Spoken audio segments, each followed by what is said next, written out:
share. And we talk about everybody paying their fair share. Americans who can afford it should pay their fair share. We've got to ask the wealthiest Americans and biggest corporations to pay their fair share. A matter of raising taxes on the wealthiest Americans in order to make sure that they're paying their fair share. I signed into law more than $600 billion in new revenue by making sure the wealthiest Americans begin to pay their fair share.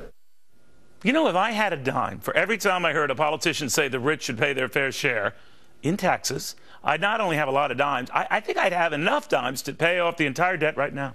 But alas, that fair share is a moving target, because it seems no matter what the rich are paying, it is never enough. I thought the rich were finally back to paying their fair share when the president hiked the top rate back to 39.6%, but I was wrong. The rich still were not paying their fair share. Not when there was a massive health care law to pay for it. So guess who paid for it? The rich, who were hit with new Medicare surtaxes and investment taxes to cover it, now bringing their top rate closer to 44%. And I thought maybe now the rich are finally paying their fair share, but I was wrong. Nowhere close, because a lot of liberals said no, we're near done, changing the tax code quite sneakily and limiting just how much the rich could write off, which raises their taxes. That squeezed another couple of percentage points out of the rich, bringing the real top rate about to 47%. Still not enough, still not fair, even after throwing in state taxes and real estate taxes, bringing that top rate well north of 55%. Not north enough, still not fair enough. Not when there is still so much spending to do. Enter Bernie Sanders today and his new proposed Robin Hood tax. That's what he's calling it. At least Sanders is calling it for what it is, so I admire that. Taking from the rich to provide free college for all, paid courtesy of a 50-cent tax on every $100 worth of stock trades. What could go wrong? That'll teach those Wall Street fat cats. 50 cents on every $100, they'll barely notice it.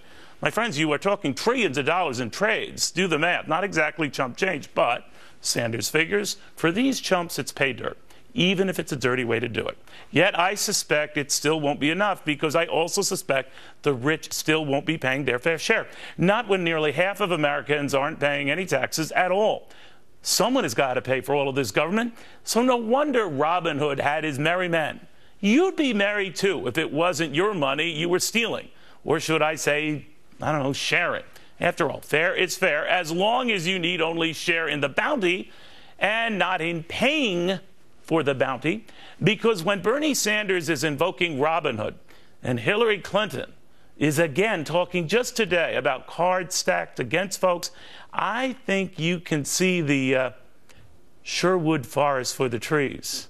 Although I sure would like to know when you've just about stolen enough. Did you see the Sherwood thing I did? You don't have to be like a bunch of men in tights to feel like you're getting to the point.